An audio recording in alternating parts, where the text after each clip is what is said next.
Hallo und herzlich willkommen zurück bei Metal Gear Solid 4. In der letzten Folge hatten wir das Mission Briefing, das etwas kürzer war als die anderen, aber auch gleichzeitig die Landung auf Haven und den Angriff der Missouri auf Outer Haven. Und da oben sehe ich gerade einen Frog.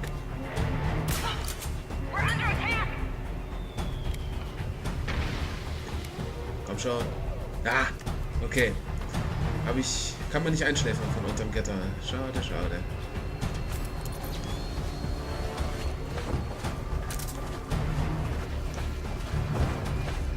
Okay.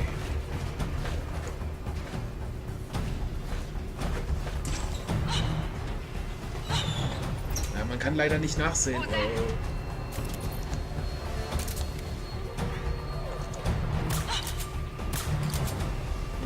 Schön.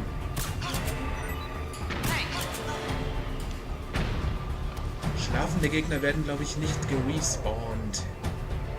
Nur wenn sie sterben. In dem Fall sollen sie es erstmal gemütlich machen.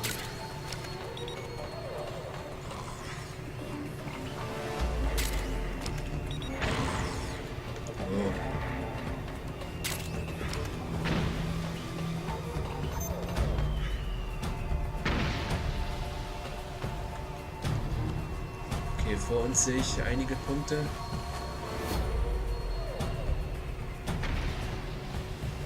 Munition und Betäubungsmunition, warum eigentlich nicht?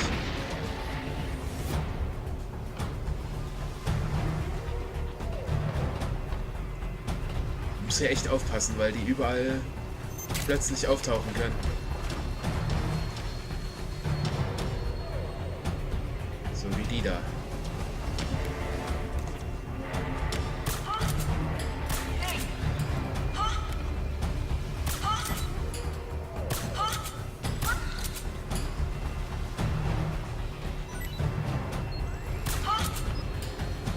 Los, schlaf schon ein, verflucht.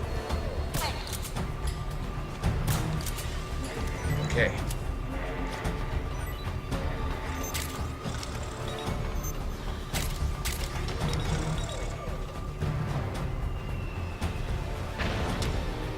Oh. Die scheint ein bisschen blind zu sein, oder?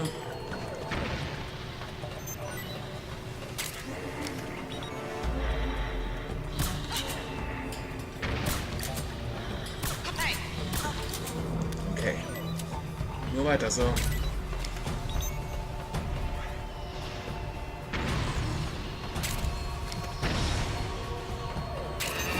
Oh, scheiße. Da hinten sind schon die nächsten Probleme. Fucking Geckos. Zeit für unsere eigene Railgun.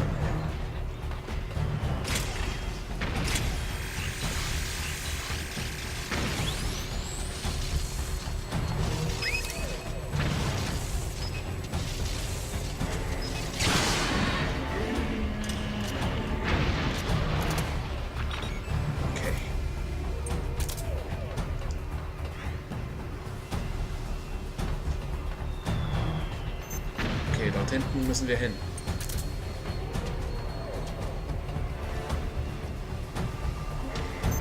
Oh, oh, oh, oh.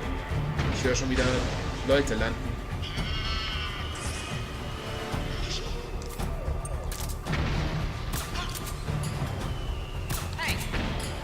Tschüss. Uiuiui.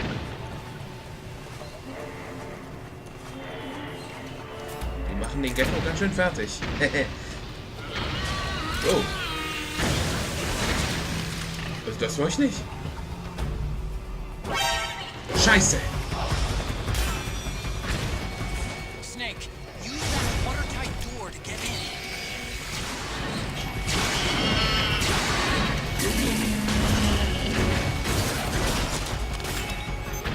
So eine Scheiße, mussten uns diese blöden Geckos noch auf den letzten Metern erwischen.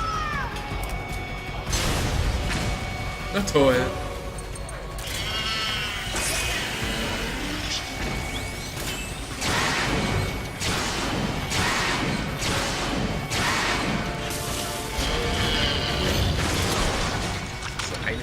ist ja aber auch. Los, aufdringen. Komm, schnell. Schneller. Los, rein da. Oh.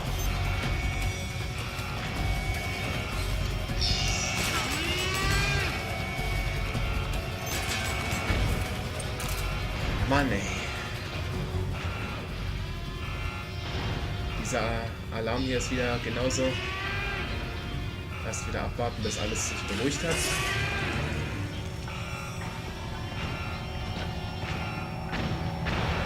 Okay. PSS. RPG 7. Okay. Wir klingeln mal bei unseren Leuten durch. Snake, the catapult malfunctioned when it launched Meryl. She landed some distance away from you. An occupier ended up in the drink. There's no time to rendezvous with them. You'll each have to make your own way to the server room. I'll be following you with the Mark III. I can't be there to watch your back in person, but I'm with you all the way. Good luck, Snake. Rose. This is it. You finally reached Liquid's home base. I'm here to support you just like always. Snake, promise me you'll finish the mission and come back safely. Ja. Okay.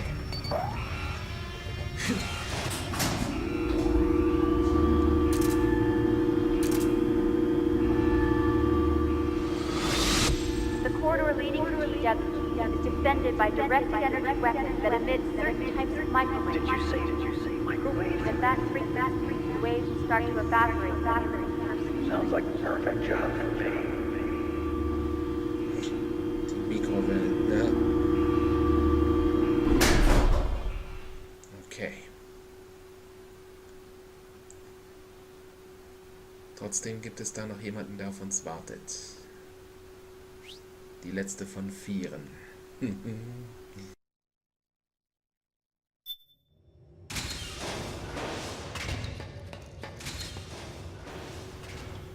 Okay.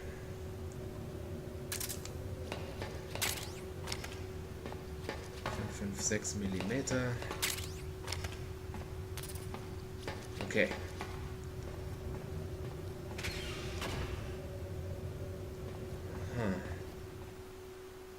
Okay.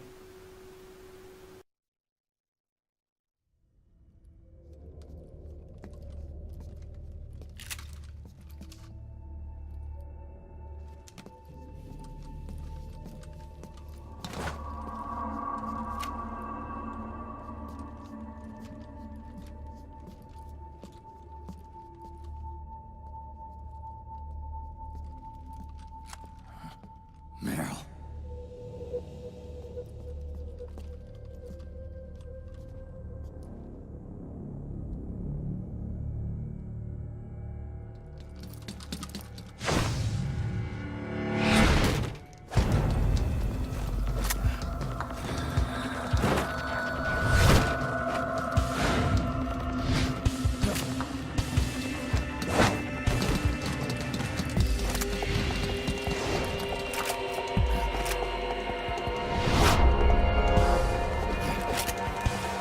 Schöne Scheiße. Müssen wir erstmal Meryl Deckung geben. Meryl's in danger. Take out the enemy before.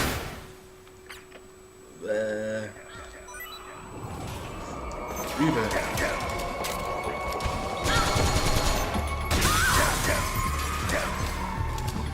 Scheiße, verflucht. Das sind zu viele auf einmal.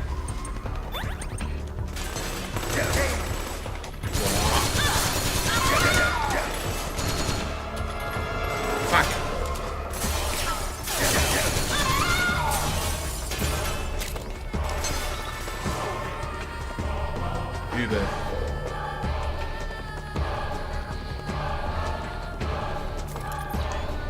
Mal nach denen suchen.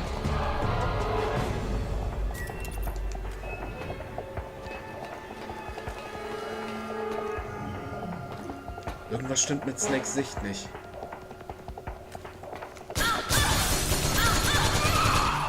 Wenn er öfters so durchs Visier guckt. verschwimmt seine Sicht. Wie bei seinen komischen Alterungserscheinungen.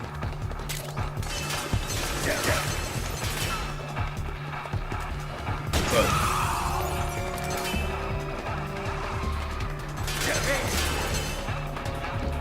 Flucht.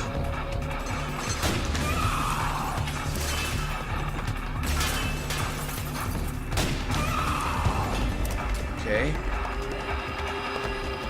Seht ihr das auch? Die Leichen verschwinden nicht, wenn man drüber rennt.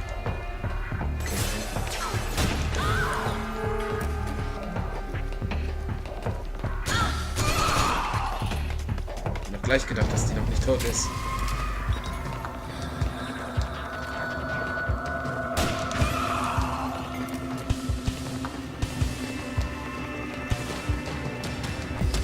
Boah.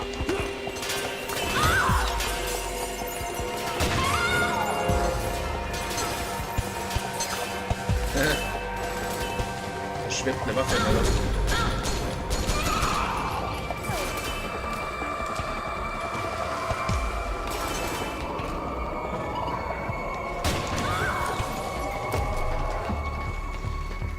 Uiuiui.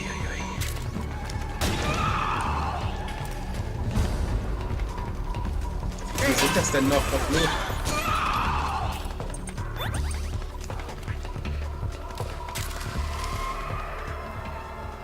Okay.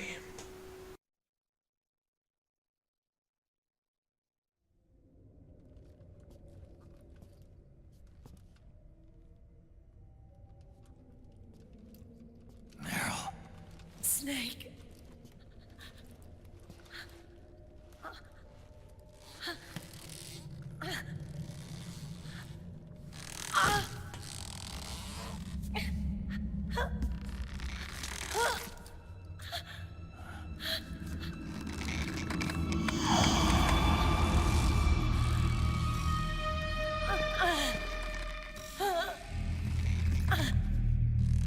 Snake. Run.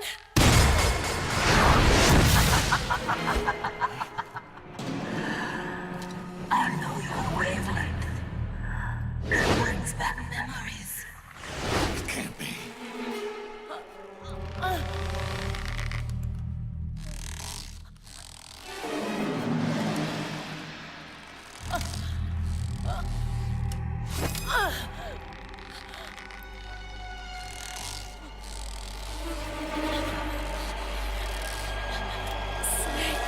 Meryl, don't!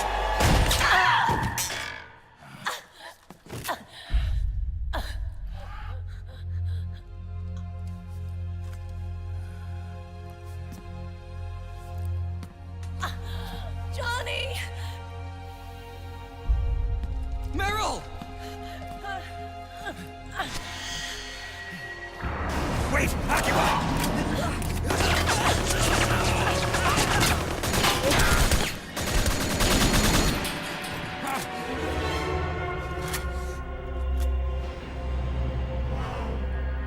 It has been a long time, Snake.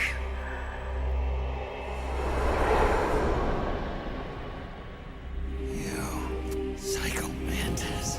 No, that was another me. Can you hear the screams? They cry for battle. Let me hear you scream! Howl! Roar! From the very depths of your soul!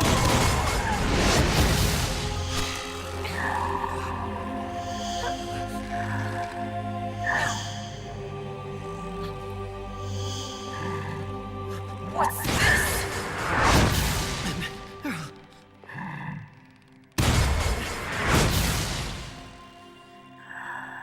I see.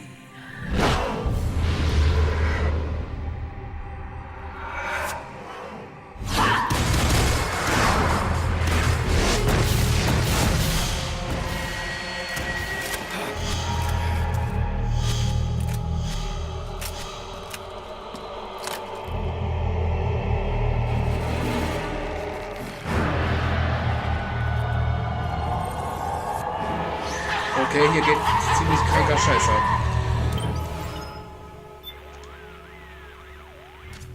Snake, this beast, Screaming Mantis, is a puppeteer. She manipulates others into doing the fighting for her. Control seems to kick in when you get hit by that creepy ghost thing. Be careful you don't get jerked around too, okay? Snake, this is Mantis we're talking about. The fight on Shadow Moses? That's right. Back then, we defeated him by using multiple controller ports to counteract his mind-reading powers. Yeah. Snake, try using the same tactic again. Plug the controller into controller port 2. It's not gonna work, Roy. Huh? Do you see any controller ports here? Deceiving Mantis is going to take more than simply pushing the PS button to switch controller numbers. But then, that means... It's impossible. Sorry.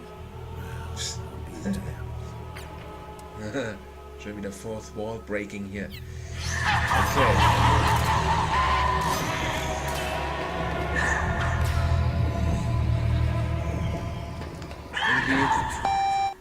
Oh nein. Nicht das wieder.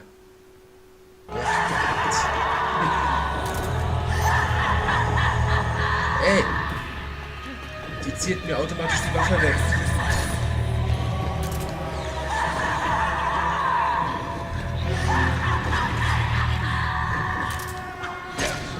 Ey!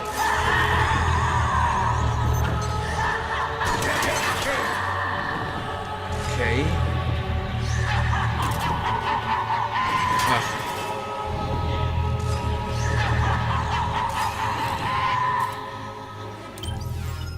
Nochmal irgendein Tipp. That beast is the only thing standing between you and the server room. You've got to take her out. Du machst mir Spaß. Snake, remember how Psycho Mantis controlled Meryl using telepathy? Well, I'm thinking this thing does it by manipulating the nanomachines inside a target's body, forcing them to secrete opioids and sending them into hypoesthesia. In other words, she puts them into a sleepwalking state and controls their muscle systems directly. What is that ghost-looking thing, anyway? My guess? A hologram, meant to intimidate people. Having some freaky thing like that suddenly pop up in front of you is enough to make anybody jump. Like how special forces dress all in black when they go on a raid. The control signals for the nanomachines must be embedded in the laser used to create the hologram. That's probably why Mantis can't control you unless you touch it. But she's controlling dead guys, too. What about that? Same concept. Didn't you ever do that experiment in high school where you attach electrodes to a dead frog's leg to make it twitch? The nanomachines are capable of storing an electric charge. It's entirely possible that Mantis is using that electricity to make muscles contract. If she really is controlling people through their nanomachines, you know a way to counter that, right? Give it a try. Aha, die Spritze. Alles klar.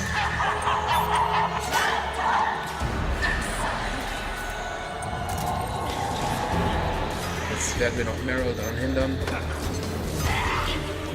Jetzt sind wir auch die Spritze. Mantis schreit sich die Seele aus dem Leib.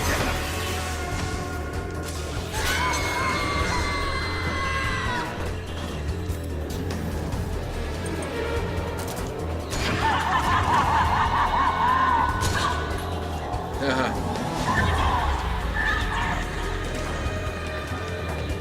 Sie hat eine Psycho Mantis und The Sorrow Puppe. Für die Lebenden und für die Toten.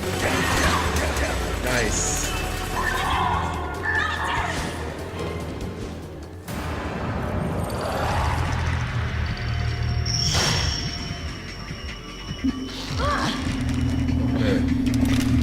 Nicht wieder der Trick. Shit. Even if she tries to hurt you, Meryl's not acting of her own free will. Don't do anything to hurt her. Knock her out if you have to, but don't hurt her.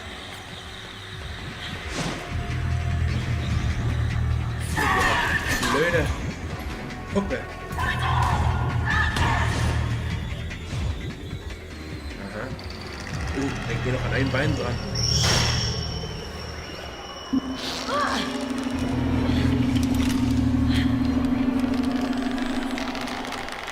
shit. Oh shit. Das auch noch.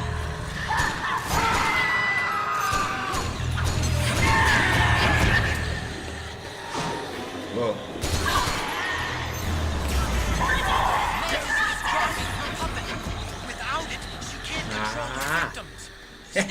Go grab that puppet. Okay, die Mantis-Puppe. Die Screen, sie ist von einer düsteren Aura umgeben, die die Lebenden umgarnt und gefügig macht. Okay, wir können die natürlich auch selber anwenden. Lara steht hier nur mit nicht mehr zur Verfügung. Jetzt hat sie nur noch die Toten. Wow, au.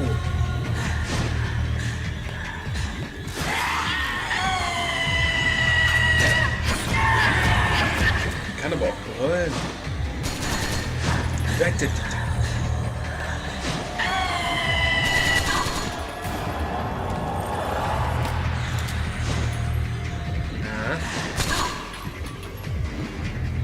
Erst ein bisschen gucken. Weg. Komm schon.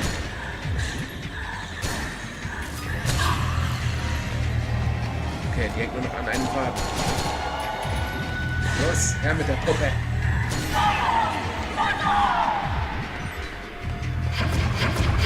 Nein, das ist meine. Sorrow-Puppe. Strahlt eine unheilvolle Stimmung aus, die die Seelen der Toten entweiht. Nach einem direkten Treffer...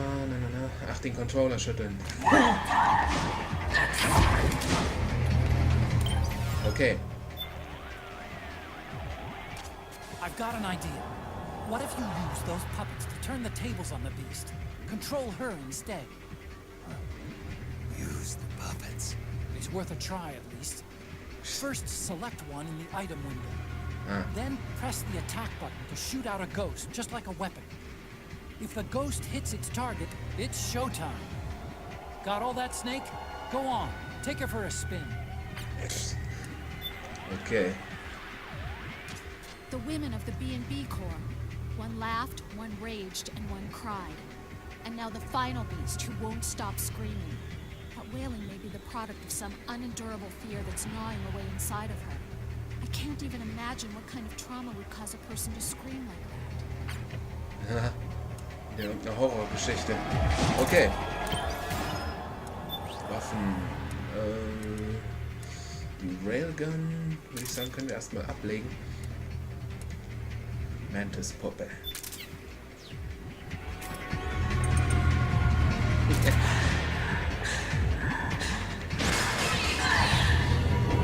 Jetzt habe ich dich.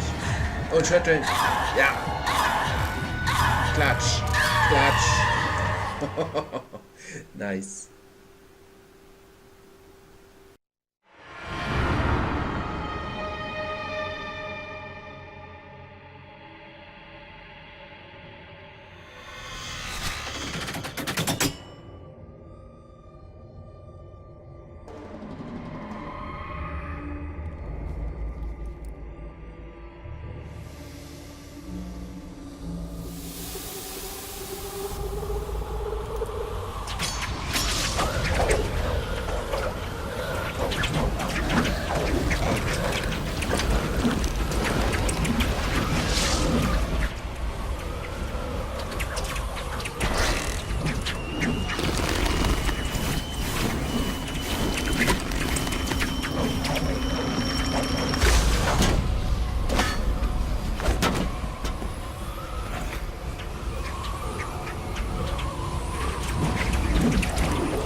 Get out of my body.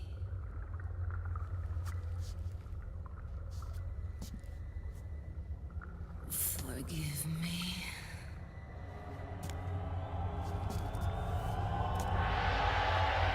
Set me free!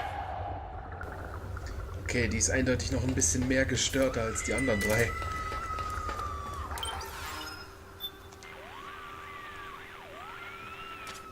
Watch out, Snake! Don't let her cling to you! Keep your distance! Okay, wieder dasselbe. Watch out! Ja. Such agony in those screams. You may be tempted to try and save her, but don't let sympathy get the better of you. Remember the other Snake. She wants to kill you. Don't let her get too close. Okay.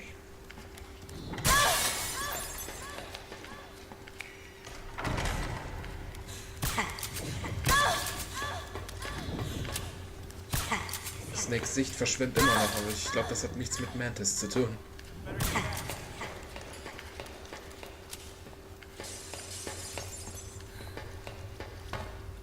Wo zur Hölle war jetzt eigentlich... Hier. Seht mal da, was dort wartet. Das wusste ich noch. Screaming Mantis Puppe. Eine Actionfigur. Okay. Tolles Geschenk für Sunny.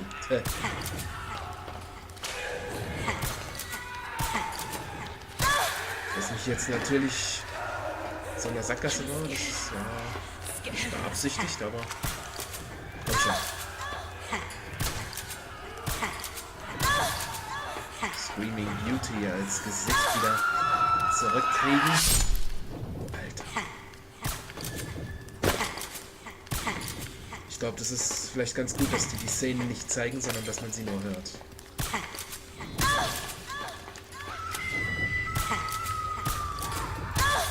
Aber ich glaube, dann wäre das Game nie rausgekommen. Komm schon. Okay.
massages for you then.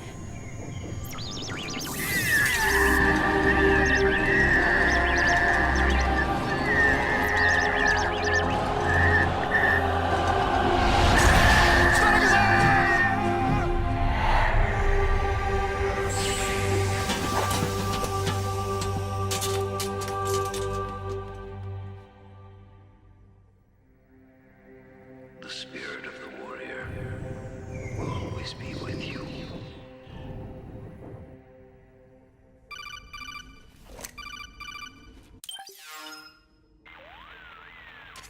So, you bested the last beast.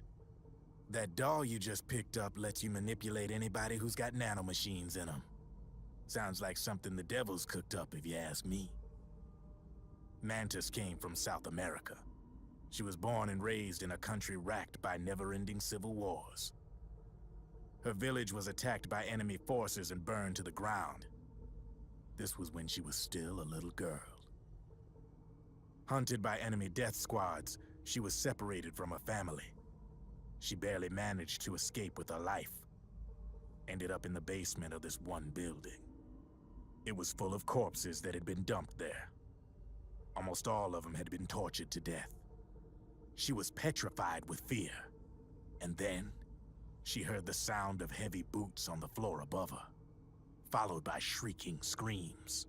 The kind that would make every hair on your body stand straight up. She had stumbled across a makeshift torture chamber. Somebody'd locked the door, and she was trapped. It was dark, it was dank, and it was full of a wretched stench. She couldn't sleep with the screams of torture victims all around her. All she could do was sit curled up in one corner of the room, trembling. A week passed, then 10 days. She managed to keep hydrated by drinking the filthy water pooled up on the floor, but there was no food. Being trapped in that kind of place, half crazy from hunger, did a serious number on her mind. Did you know female mantises eat their mates? The screams went on day and night. She covered her ears, but it didn't help. And then, she was saved by a little black mantis that taught her how to block out the screams, how to plug up her inner ears. What the hell are you talking about? I'm saying, Snake, that when she couldn't stand the hunger any longer, she started feeding on the corpses. But only the male ones. She didn't realize who was doing it.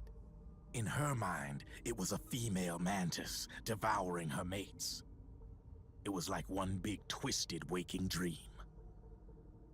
There was no mantis, of course. It was all a hallucination.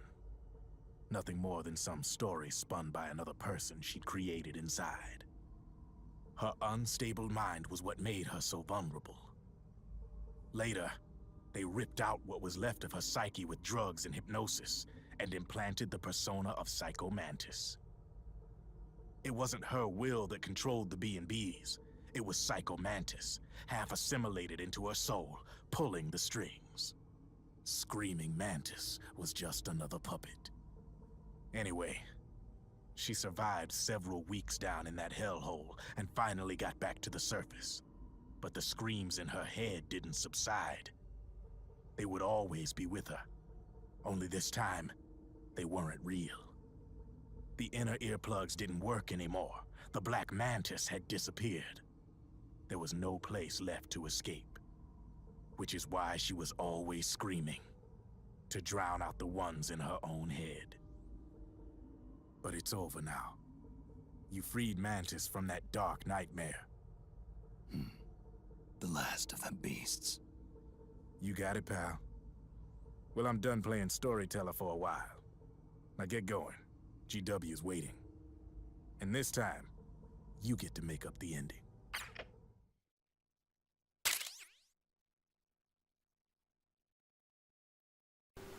Okay, Leute.